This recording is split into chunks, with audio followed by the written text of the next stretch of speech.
Hello teachers, welcome to my channel startup classes. नमस्कार अध्यापक, मेरे शिक्षक साथी, आपका स्वागत है मेरे चैनल स्टार्टअप क्लासेस पर। फ्रेंड्स, मैंने आप लोगों के यूपीटीजीटी साइंस एग्ज़ाम के लिए एक सीरीज शुरू की है, स्कोर बूस्टर सीरीज, जिसमें मैंने 25 टॉपिक्स ऐसे दिए हैं, धमाकेदार टॉपिक, जो पिछले 10 ईयर्स के पेपर से मैंने निचोड़ कर निकाले हैं।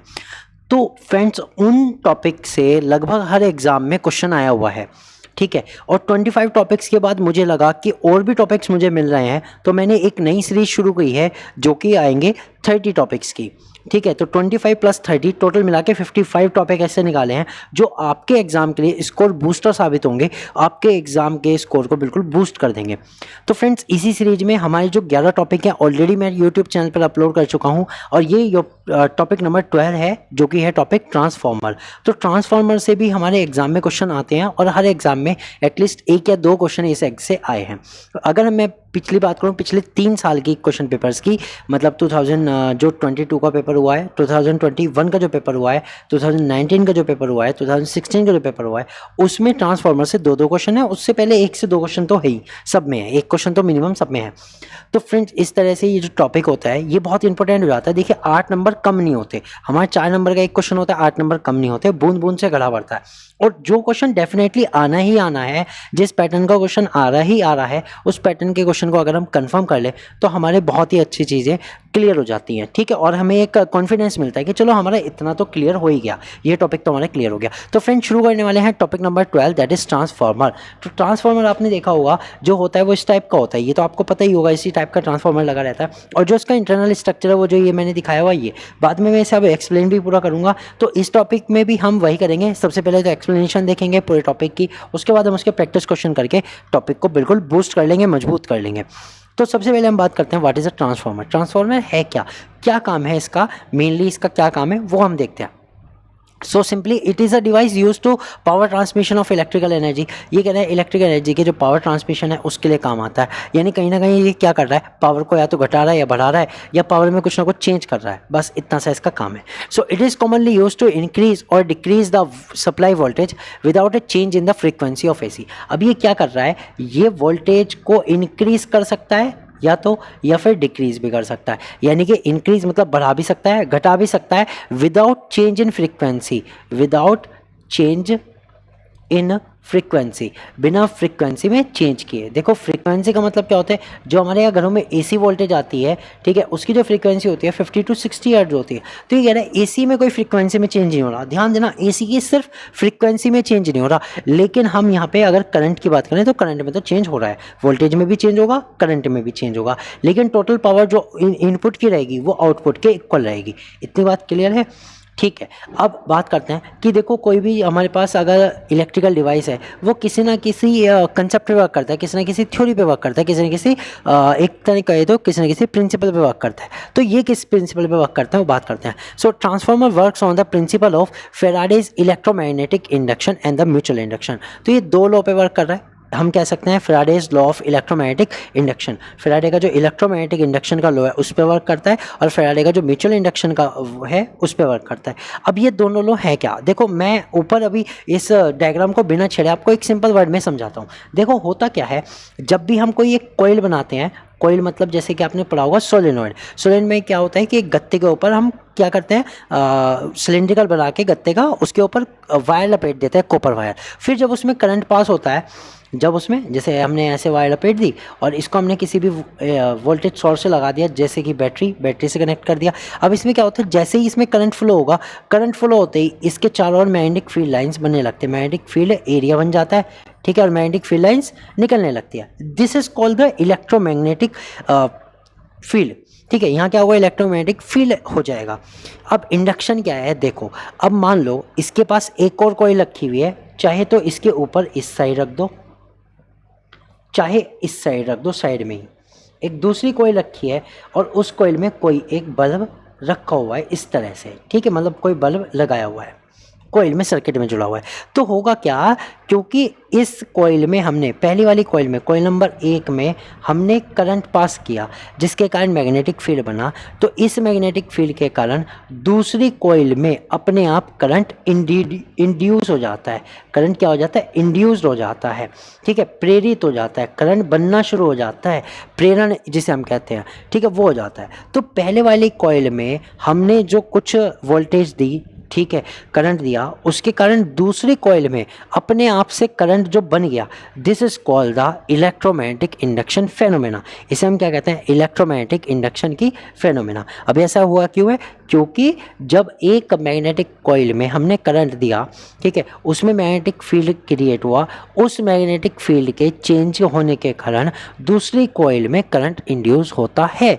देखो, करंट बनने के दो तरीके होते हैं मैग्नेटिक फील्ड से जब करंट रिलेटेड होता है, या तो हम मैग्नेटिक फील्ड को चेंज करें तो करंट बन जाएगा, अगर हम करंट को चेंज करते रहें तो मैग्नेटिक फील्ड जनरेट हो जाएगा। यहाँ पे दोनों चीज़ हो रही है। पहले वाले में हमने करंट से मैग्नेटिक फील्ड इंड्यूस किया, यानी करंट से मैग्नेटिक फील्ड को जनरेट किया, फिर उस मैग्नेटिक फील्ड से हमने करंट को जनरेट किया, सिंपली, ठीक है, ये चीज़ है। अब यही प्रिंसिपल वर्क करता है किसमें, हमारे इस ट्रांसफार्मर के अंदर, ठीक है। तो इसमें भी क्या होता है, देखो अब हमारे पास इसमें तो कॉइल 1 कॉइल 2 थी, तो इसमें ट्रांसफार्मर में हमारे पास क्या होता है, ट्रांसफार्मर के अंदर होता है हमारे पास primary coil and the secondary coil. Primary coil वो होगी जिसे हम इनपुट कॉइल भी कह सकते हैं, जिससे हम करंट वगैरह जितना भी है वो लेके जाएंगे, और सेकेंडरी कॉइल जो हमें आउटपुट देगी, जो भी करंट जो भी चीज़ें हमें रिक्वायर्ड है वो हमें मिलेगी सेकेंडरी कॉइल से, ठीक है। तो इसमें जनरली दो कॉइल होते हैं, एक प्राइमरी और एक secondary. Primary is the input and the secondary is the output coil, ठीक है। इतनी चीज़ें समझ में आई, तो प्रिंसिपल समझ में आ गया, काम क्या कर रहा है ये समझ में आ गया। अब बात करते हैं एक्चुअल में कैसे वर्क करता है ये जो इलेक्ट्रोमैग्नेटिक इंडक्शन है, ये वर्क कैसे करता है। तो जैसा अभी मैंने समझाया लगभग वैसा ही है, चीज़ें इजीली समझ में आ जाएगी। सो देखो, when an alternating EMF is supplied to the primary coil and alternating current flow in the primary coils. ये कह रहे हैं जैसे हम अल्टरनेटिंग ईएमएफ अप्लाई करते हैं प्राइमरी कॉइल के अक्रॉस, मान लो ये किसी करंट सोर्स से जुड़े हुए हैं और वहाँ से करंट आया, तो जैसे इसमें करंट आएगा तो इसमें क्या होगा, मैग्नेटिक फील्ड जनरेट हो जाएगा, क्योंकि कॉइल है ना भाई, आयरन सॉफ्ट आयरन कोर के चारों ओर लिपटी हुई कॉइल है, तो इसमें मैग्नेटिक फील्ड इंड्यूस होगा। उस मैग्नेटिक फील्ड के कारण this magnetic field is link to the secondary coil via the soft iron core. ये कहाँ तक जाएगा, सेकेंडरी कॉइल तक जाएगा जो कि सॉफ्ट आयरन कोर पे लिपटी हुई है, and this induce the EMF in the secondary coil causes the current to flow. अब इसके कारण क्या होगा, सेकेंडरी कॉइल में करंट फ्लो होना शुरू हो जाएगा, यानी पहले वाली कॉइल में तो हमने करंट दिया, दूसरे वाली कॉइल में करंट बना है, ठीक है, ये चीज़ है। ओके, इतनी बात क्लियर। तो इनपुट में करंट हम दे रहे हैं, आउटपुट से हमें मिल रहा है।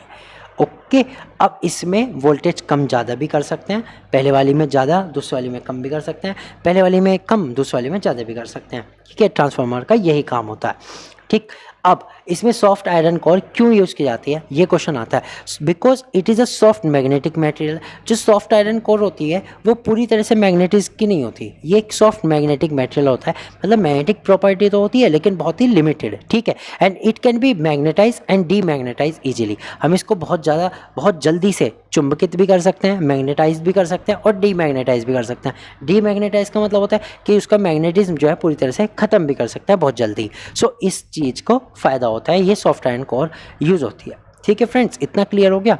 ओके, अब देखो यहाँ एक चीज़ है, जो ये प्राइमरी कॉइल है, ये जब हम ट्रांसफार्मर के ऊपर सॉफ्ट आयरन कोर के ऊपर लपेटते हैं तो उसके टर्न्स होते हैं, उनको हम कहते हैं नंबर ऑफ टर्न्स। जितने भी हमारी कॉइल में है उसे हम क्या कहेंगे, नंबर ऑफ टर्न्स। हिंदी में कहें तो फेरे, फेरों की संख्या, ठीक है, फेरे की संख्या जो होती है प्राइमरी में उसको हम डिनोट करेंगे NP से, और जो होगी सेकेंडरी में उसको हम डिनोट करेंगे NS से। इतनी बात क्लियर होगी, ठीक है।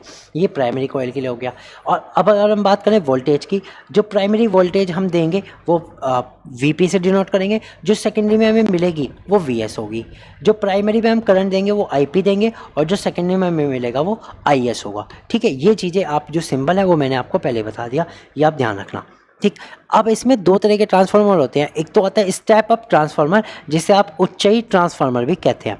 तो उच्चई का मतलब क्या हुआ, किसी चीज़ को ऊंचा करना। जैसे हमारे कोचिंग का नाम ना स्टेप अप दैट्स वाई हम क्या करते हैं, स्टेप बाय स्टेप चलते हैं और आगे बढ़ते हैं। तो सेम चीज़ इसमें भी है, ये चीज़ किसी चीज़ को इंक्रीज कर रहा है, आगे बढ़ा रहा है, ठीक है। Step up classes is use to increase the knowledge, ठीक है। स्टेप अप क्लासेस क्या कर रहा है, आपकी नॉलेज को इंक्रीज कर रहा है। सेम चीज़ स्टेप अप ट्रांसफॉर्मर कर रहा है, ये वोल्टेज को इंक्रीज कर रहा है, ठीक है। तो ये क्या करता है, वोल्टेज को इंक्रीज कर रहा है, ठीक है। Step up that is voltage को इंक्रीज कर रहा है। अब वोल्टेज को इंक्रीज कैसे कर सकता है, ये करता है that more turns in the secondary coil then the primary coil. इस केस में क्या होता है, प्राइमरी कॉइल्स में फेरों की संख्या कम होती है, सेकेंडरी कॉइल्स में जो फेरे की संख्या होती है वो ज़्यादा होती है, नंबर ऑफ टर्न्स होते हैं वो ज़्यादा होते हैं। This is the step up.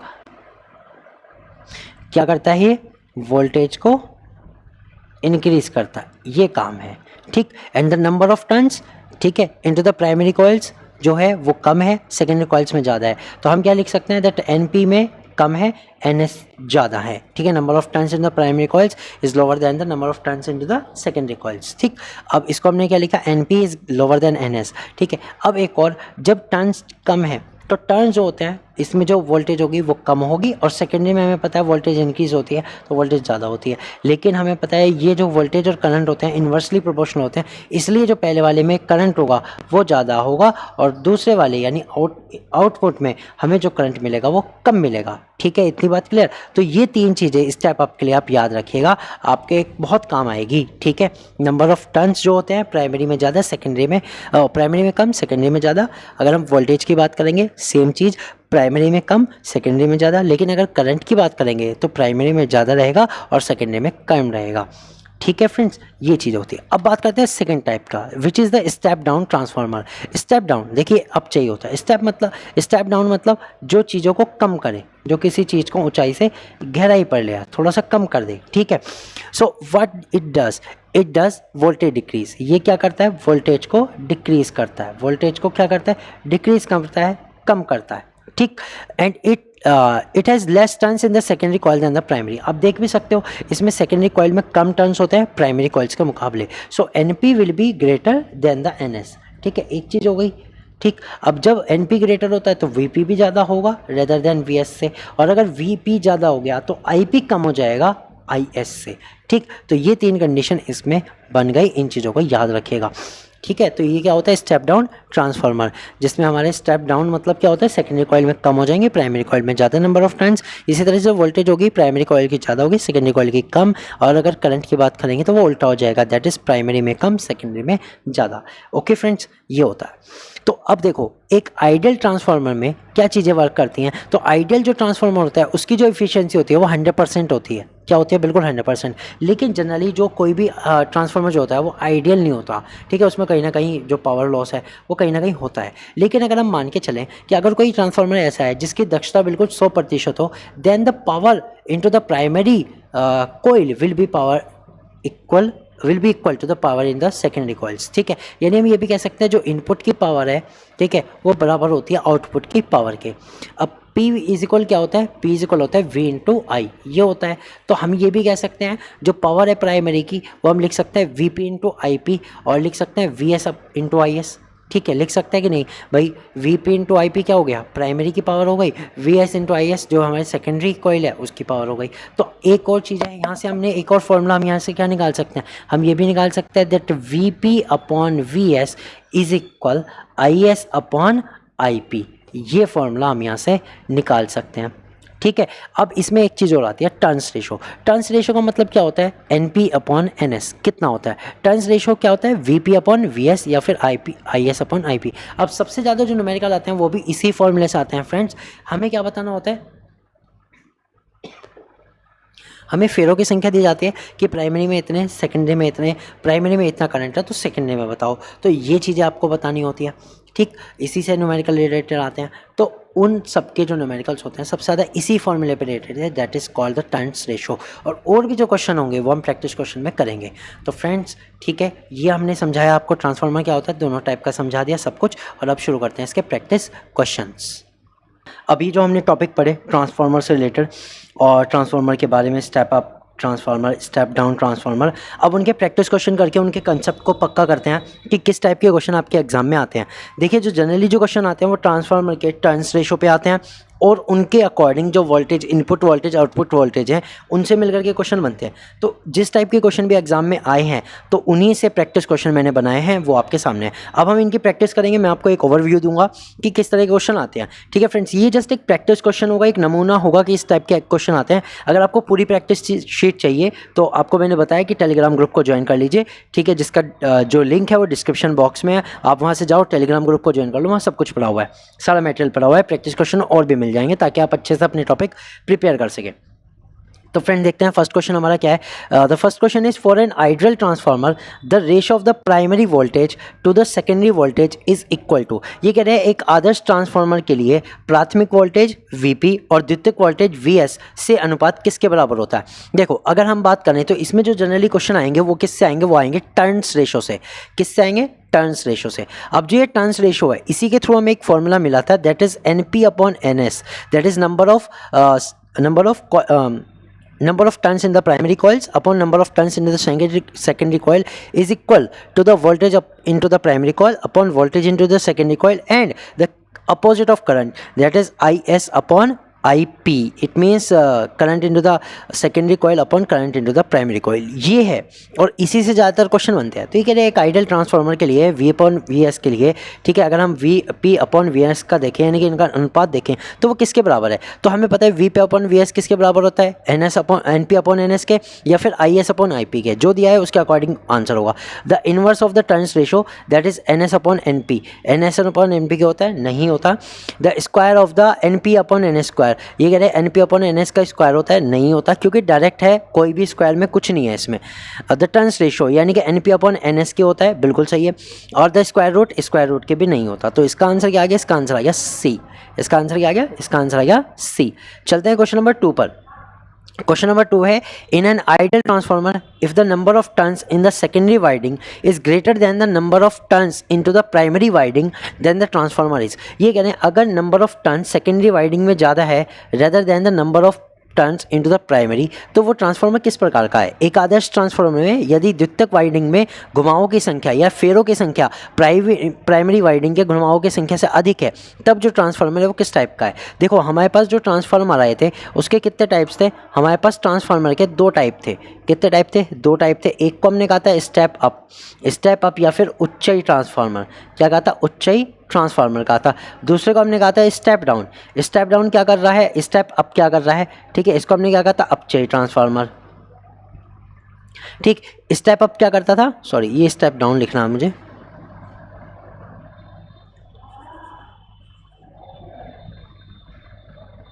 तो दूसरा जो आता है वो क्या आता है, स्टेप डाउन, दैट इज अपचयी। ठीक है, अब सही हो गया। तो अपचयी ट्रांसफार्मर आता है। अब देखो इस अपचयी जो ट्रांसफार्मर है उसका काम क्या था, देखो उच्चयी का काम तो ये था कि वोल्टेज को इंक्रीज करता है, ठीक है, और जो अपचयी था उसका काम क्या था, वोल्टेज को डिक्रीज करने का काम था। तो जो वोल्टेज को इंक्रीज करता है उसमें हमें पता था जो नंबर ऑफ टर्न्स है प्राइमरी कॉइल्स, पहले वाली की बात कर रहा हूँ, जो प्राइमरी कॉइल्स के टर्न्स हैं उसके मुकाबले सेकेंडरी वाले में ज़्यादा होते हैं, that is Ns is greater than Np। ठीक है, और जो स्टेप डाउन था उसमें क्या होता है, नंबर ऑफ टर्न्स जो होते हैं सेकेंडरी कॉइल के वो कम होते हैं, प्राइमरी में ज़्यादा होता है ताकि वो वोल्टेज को डाउन कर सके, इसलिए जो सेकेंडरी कॉइल है उसके टर्न्स कम होते हैं और प्राइमरी में ज़्यादा होते हैं। ये कंडीशंस थी। तो ये कह रहे हैं अगर घुमावों की संख्या द्वितीयक में ज़्यादा है यानी Ns is greater than Np है, ये वाली कंडीशन है, तब वो जो ट्रांसफार्मर है वो कैसा है, स्टेप डाउन है, स्टेप अप है, आइसोलेशन है या ऑटो है। तो देखो हमारे पास मेनली 2 टाइप के ट्रांसफार्मर है, एक तो स्टेप अप और एक स्टेप डाउन। तो ये जो ट्रांसफार्मर है वो कौन सा है, B, that is step up, क्योंकि उसमें घुमावों की संख्या जब सेकेंडरी कॉइल में ज़्यादा हो जाएगी तो जो आउटपुट वोल्टेज होगी वो भी ज़्यादा हो जाएगी। ठीक है, तो स्टेप अप में क्या होता है, जो आउटपुट वोल्टेज होती है वो ज़्यादा होती है क्योंकि नंबर ऑफ टर्न्स कॉइल में ज़्यादा होंगे, ज़्यादा मैग्नेटिक फील्ड उसमें प्रोड्यूस होगा and that's why the voltage will increase. ठीक है, ये सेकंड क्वेश्चन था। तो इस टाइप के क्वेश्चन फ्रेंड्स इसमें आते हैं। क्वेश्चन नंबर 3 देखते हैं, the relationship between the voltage ratio that is Vp upon Vs and the current ratio Ip upon Is is in an ideal transformer is। एक आदर्श ट्रांसफार्मर में वोल्टेज अनुपात Vp upon Vs और धारा अनुपात Ip upon Is के बीच क्या संबंध है। देखो हमें पता है Vp upon Vs जो होता है वो Is upon Ip होता है, Is अपॉन IP होता है, यानी कि इसका इन्वर्सली प्रोपोर्शनल होता है, इसका इन्वर्सली प्रोपोर्शनल होता है। या फिर मैं इसे ऐसे भी लिख सकता हूँ 1 अपॉन IP अपॉन IS, ये भी तो लिख सकता हूँ, बात तो एक ही है। तो हमारा आंसर इसका क्या आ जाएगा, देख लो यहाँ से, V P upon V S is equal I P upon I S, नहीं, डायरेक्टली प्रोपोर्शनल तो नहीं होता। V P upon V S is equal I P upon I P S का स्क्वायर, नहीं होता। V P upon V S is equal 1 upon I P upon I S, बिल्कुल सही है। और V P upon V S is equal under root I P upon I S, नहीं हो सकता, अंडर रूट वाली कोई कंडीशन नहीं। तो हमारा जो क्वेश्चन आया वो कौन सा, जो ऑप्शन आया वो सही आंसर आया C, that is C will be the answer. Okay, चलते हैं क्वेश्चन नंबर 4 पर।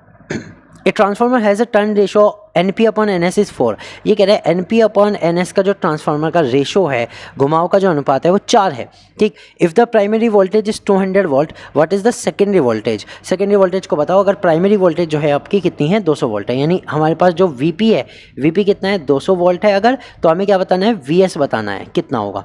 तो अब इस तरह के क्वेश्चन आपके सबसे ज़्यादा एग्जाम में जो आते हैं वो इस तरह के क्वेश्चन आते हैं, ठीक। अब हमें पता है फॉर्मूला क्या यूज़ करने वाले हम, फॉर्मूला तो हमारे पास एक ही है सिर्फ, NP upon NS is equal VP upon VS। अब इसमें जो जो चीज़ पता है वो रख देंगे, बाकी हम निकाल लेंगे। NP अपॉन NS हमें डायरेक्ट पता है 4 है, इज इक्वल VP हमें पता है 200 है, और VS हमें निकालना है, ठीक। तो VS क्या हो जाएगा यहाँ से, VS क्या हो जाएगा, VS हो जाएगा 200 upon 4, 200 upon 4 that is 50 volt, ठीक है। तो कितना रह गया, 50 वोल्ट रह गया। सो ए विल बी द आंसर। क्या आंसर हो जाएगा, ए आंसर हो जाएगा, क्योंकि NP अपॉन NS दे रखा था, ध्यान देना इसमें केवल 4 दे रखा था, हम इसे 4/1 भी रख के कर सकते थे, ये भी ध्यान देना, आप इसे 4/1 रख के तब भी सॉल्व कर सकते हो, कोई दिक्कत नहीं है, आंसर वही आना है।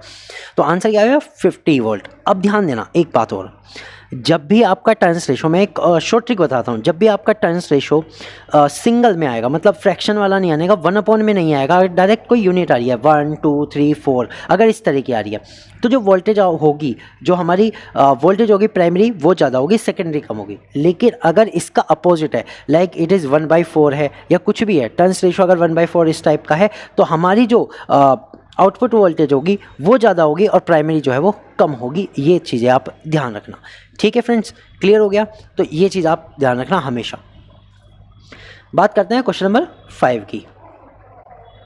तो क्वेश्चन नंबर 5 क्या है, a transformer has a turns ratio of 0.5। अब की बार आ गया, ट्रांसफार्मर का जो रेशो है वो 0.5 है, ठीक है। If the primary current is 2 ampere, what is the secondary current into the ideal transformer.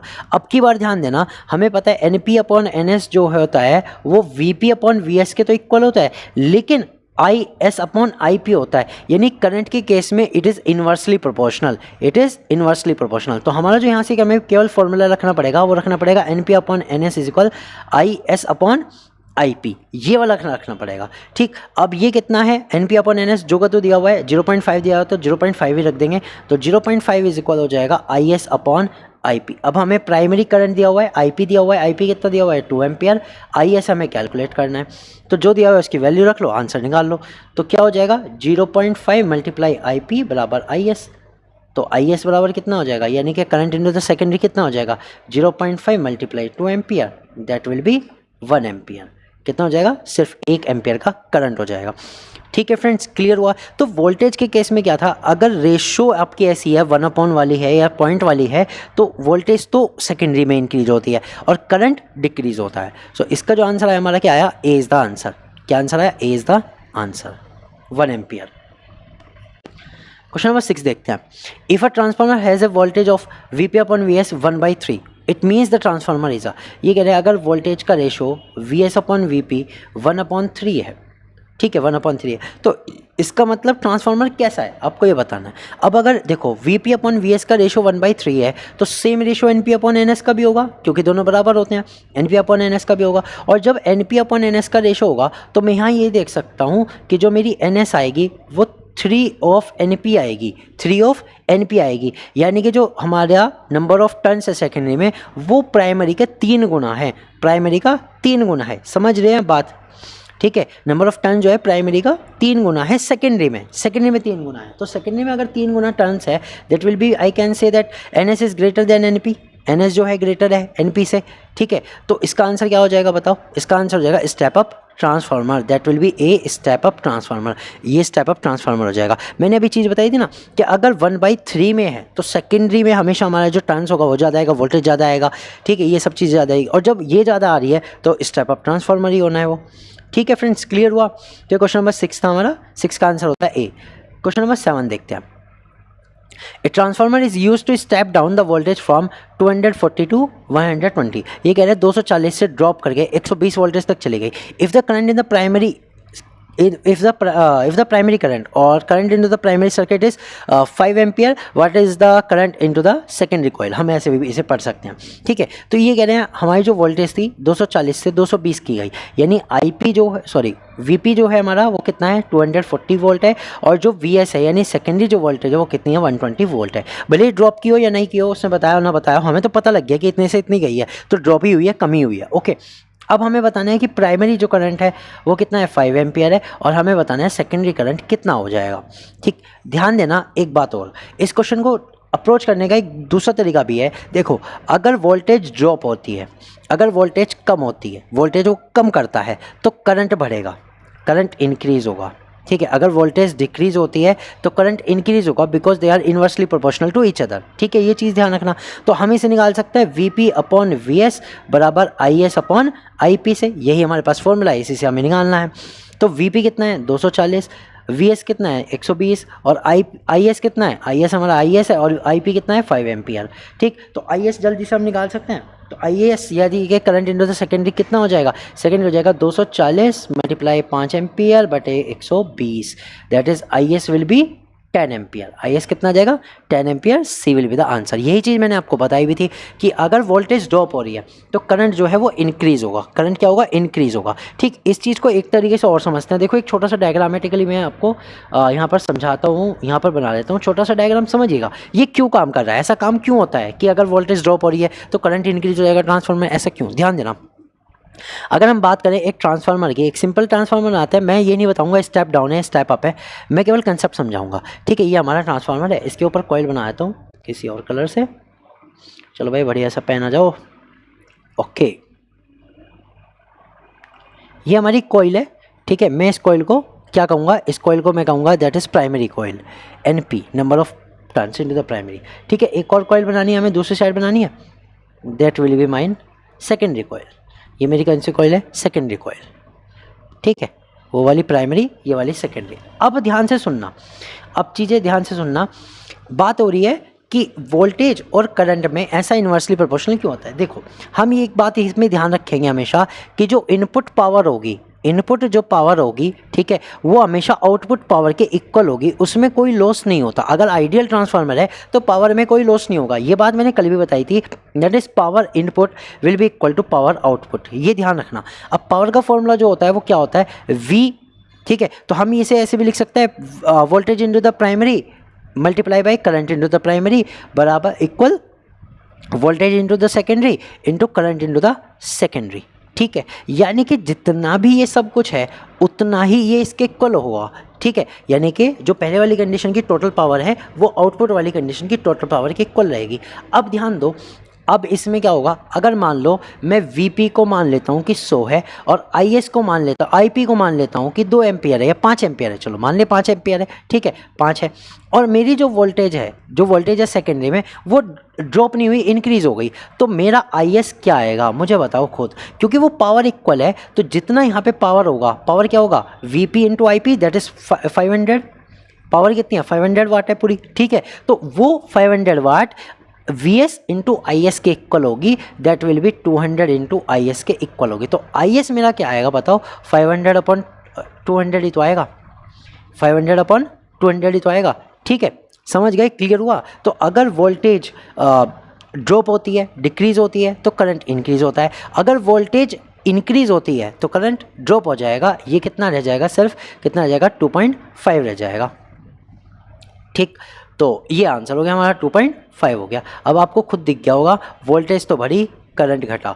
ठीक है, और अगर वोल्टेज घटती है तो करंट बढ़ता है, क्योंकि total power input to output equal रहता है। ये चीज़ें छोटी छोटी हैं लेकिन याद रखने की हैं, कंसेप्ट आपके अच्छे क्लियर करेंगी यही चीज़ें। ठीक है, ताकि एग्जाम में अगर मैं कहूँ कि इस टाइप का कोई क्वेश्चन नहीं आ रहा, लेकिन अगर कंसेप्चुअल क्वेश्चन आ जाए तो वो भी आप डील कर सकें चीज़ें, मैं इसलिए बिल्कुल क्लियर करता हूँ आप लोगों को। बात करते हैं क्वेश्चन नंबर 8 की। A transformer has 200 turns into the primary winding. Primary coils में कितने हैं 200 टर्न्स है, and 100 turns into the secondary winding. जो सेकेंडरी वाइंडिंग है उसमें कितने हैं 100 टर्न्स है। If a current of 10 ampere flow through the primary winding, अगर करंट जो है प्राइमरी वाइंडिंग में 10 एम्पियर का है, what is the current flowing through the secondary winding, secondary winding में करंट बताना है। If in an ideal transformer, अगर ये ट्रांसफार्मर एक आइडियल एक आदर्श ट्रांसफार्मर है, that is no power loss. ठीक, तो बहुत सिंपल सा है, हमें पता है एन पी कितना है 200 है, एन एस कितना है 100 है। ठीक, आई पी कितना है, आई पी दे दिया इन्होंने 10 एम्पियर। ठीक है, हमें आई एस बताना है, बस इतना सही तो है। तो हमें पता है फॉर्मूला क्या होता है, N P upon N S is equal किसके होता है, I S upon I P के, that is current into the secondary upon current into the primary के होता है। इन्वर्सली है ये, ठीक है, वोल्टेज का डायरेक्ट है करंट रेशो में। ठीक है, जो वोल्टेज का करंट रेशो है वो टर्न्स रेशो के डायरेक्टली प्रोपोर्शनल है, लेकिन जो करंट का है वो इन्वर्सली प्रोपोर्शनल है। ठीक, तो सॉल्व करते हैं। देखो सॉल्व करेंगे तो 200 upon 100 is equal, I S हमें निकालनी है और आई पी हमें दिया है कितनी है 10 एम्पियर। तो आई एस बराबर क्या हो गया, आई एस बराबर हो गया 200 मल्टीप्लाई 10 डिवाइडेड बाय 100। तो ये कितना आ जाएगा 100 20 एम्पियर आ जाएगा, बस कितना आ जाएगा 20 एम्पियर हो जाएगा। ठीक है, तो इसका आंसर क्या हो गया, सी विल बी द आंसर। इसका आंसर कितना आएगा, सी विल बी द आंसर। ठीक है फ्रेंड्स, क्लियर हुई चीज़ें। तो इस तरह से हम इन क्वेश्चन को आराम से कर सकते हैं। अब आप ये देखो ना, हमारे जो नंबर ऑफ टर्न्स हैं वो घटे, ठीक है, नंबर ऑफ टर्न्स घटे, वोल्टेज घटी लेकिन करंट बढ़ा। अगर वोल्टेज घटती है, नंबर ऑफ टर्न्स घटते हैं तो करंट बढ़ता है। अगर टर्न्स बढ़ते हैं, वोल्टेज बढ़ती है, इनपुट टू आउटपुट, ठीक है, तो करंट घटता है। ठीक, ये कंसेप्ट जो है अपने अच्छे से क्लियर कर लेना। वैसे तो अगर किसी को रेशो निकालने आते हैं तो कोई बड़ी बात इसमें नहीं है। क्वेश्चन नंबर 9 की बात करते हैं। A transformer has 500 primary turns and the 100 secondary turns. इसमें क्या कह रहा है, एन पी जो है वो 500 है, एन एस जो है हमारा 100 है। ठीक है, if the secondary voltage is 24 volt, अगर जो हमारी सेकेंडरी वोल्टेज है दैट इज वी एस दे दिया 24 वोल्ट है, what will be the primary voltage, primary voltage क्या होगी। फ्रेंड्स आपको एक बात बता दूं, किसी भी पेपर में 2021 को ले लो, 2019 को ले लो, 2016 को ले लो, 2010 को ले लो जो उसमें हुआ था 13 में, और 2013 को ले लो जो हुआ था 2015 में, उन सभी पेपर्स को अगर आप उठा के देख लेना तो ट्रांसफार्मर से 1 से 2 क्वेश्चन हर एग्जाम में है। अगर हम 2021 को देखें, 19 को देखें और 2013 वाले को देखें तो ट्रांसफार्मर से 2 क्वेश्चन है। तो 8 नंबर का टॉपिक आपका क्लियर हो रहा है। और कितना ईजी टॉपिक है ये, कितना ईजी, कितना मज़ेदार, मतलब एक फॉर्मूले पे सारे क्वेश्चन हो जाएंगे, चाहे कैसा ही क्वेश्चन आ जाए, एक ही फॉर्मूला है, बस कंसेप्ट आपको अच्छे से समझ में आना चाहिए कि हो क्या रहा है बस। तो ऐसे ऐसे टॉपिक ही तो नंबर दिलाते हैं, ऐसे ऐसे टॉपिक ही तो हमें एग्जाम में स्कोर बूस्टर का काम करते हैं, क्योंकि ये जो क्वेश्चन है वो डेफिनाइट है। अगर आगे तो लगभग ऐसे ही बन के आएगा, नंबरिंग चेंज हो सकती है, थोड़ा सा डिज़ाइन चेंज हो सकता है, थोड़ी थ्योरी चेंज हो सकती है, लेकिन जो होगा कंसेप्ट बिल्कुल वो फिक्स रहेगा, उसमें कोई चेंज नहीं हो सकता। इतना बड़ा पढ़ने के लिए जितना था वो सब पढ़ा दिया। तो फ्रेंड्स इस तरह के ही जो टॉपिक्स होते हैं वो स्कोर बूस्टर होते हैं। ऐसे टॉपिक स्कोर बूस्टर नहीं होते जिसमें वाइड हो, बहुत वाइड अगर है तो वो कभी टॉपिक स्कोर बूस्टर नहीं होगा। तो मैं जो ये सीरीज चला रहा हूँ इसमें मैंने वही टॉपिक्स निकाले हैं जो आपके स्कोर बूस्टर का काम करेंगे। फ्रेंड्स सीरीज बहुत धमाकेदार है और आपको ये बेनिफिट ज़रूर देगी, ये मेरी गारंटी है। तो चलिए फिर अब इस क्वेश्चन को करते हैं। तो हमें पता है प्राइमरी वोल्टेज इस बार बतानी है, तो फॉर्मूला तो वही है हमारा, क्या है, N P upon N S is equal V P upon V S. ये वाला फॉर्मूला हम यूज़ करेंगे, और जब ये वाला फॉर्मूला यूज़ करेंगे तो कोई दिक्कत कहीं है ही नहीं। चलो फिर क्वेश्चन शुरू करते हैं। V P upon sorry N P upon N S कितना है 500 अपॉन 100, ठीक है, और वी पी हमें बताना है, वी एस हमें पता है 24 वोल्ट है बस। ठीक, तो कितनी हो जाएगी वी पी कितनी हो जाएगी, वी पी बराबर हो जाएगी 500 multiply 24 divided by 100, that will be 5 into 24 that is 120 volt. कितनी आ जाएगी 120 वोल्ट आ जाएगी। क्लियर हुआ, क्लियर हुआ, बिल्कुल सही, 120 वोल्ट आ गई, बी इज़ द आंसर। ठीक है, ये क्लियर हुआ। अब ध्यान से देखो, यहाँ पे नंबर ऑफ टर्न्स घटे हैं, यानी कि प्राइमरी में ज़्यादा थे, सेकेंडरी में कम है, तो वोल्टेज भी तो यही हुआ, वोल्टेज प्राइमरी में ज़्यादा आएगी, सेकेंडरी में कम आएगी। बस जिस रेशो में ये 5 के रेशो में घटे तो वो 5 के रेशो में इंक्रीज़ हुई, क्योंकि हमें प्राइमरी में निकालनी थी। ठीक है, अब फ्रेंड्स करते हैं question number 10 and this is the last question of the series. An ideal transformer has a turns ratio N P upon N S is equal 1/5। ये कह रहा है 1 N P upon N S जो है 1/5 है, ठीक है, 1/5 है। सेकेंडरी वोल्टेज इज 250 वोल्ट, अगर सेकेंडरी वोल्टेज 250 वोल्ट है, प्राइमरी वोल्टेज बताओ। ठीक है, इसमें भी हमें क्या दिया हुआ है, इसमें हमें दिया हुआ है कि जो सेकेंडरी वोल्टेज है वो 250 वोल्ट है। ठीक है, तो हमें क्या बताना है, वी पी बताना है कितना होगा। तो N P upon N S is equal V P upon V S से हम इसे सॉल्व करेंगे, दैट विल बी 1/5। इस बार डायरेक्ट रख लो क्योंकि कोई नंबर ऑफ टर्न्स नहीं दिया, सीधे रेशो दिया। तो वीपी हमें निकालना है, वीएस हमारे पास 250 है, तो बता दो वीपी कितना आ गया। वीपी बराबर कितना आ जाएगा 250 divide by 5, that will be only 50 volt. कितना आ जाएगा, सिर्फ 50 वोल्ट आ जाएगा। So answer will be A. Answer क्या हो जाएगा इसका, ए आंसर हो जाएगा। ठीक है फ्रेंड्स, तो इस तरह से मैंने इन सब 10 क्वेश्चन को कराया ताकि आपकी ये पता लग जाए आपको ट्रांसफार्मर से रिलेटेड क्वेश्चन किस टाइप के आते हैं। फ्रेंड्स मैं मिलूंगा आपसे अगली वीडियो में, तब तक के लिए गुड बाय।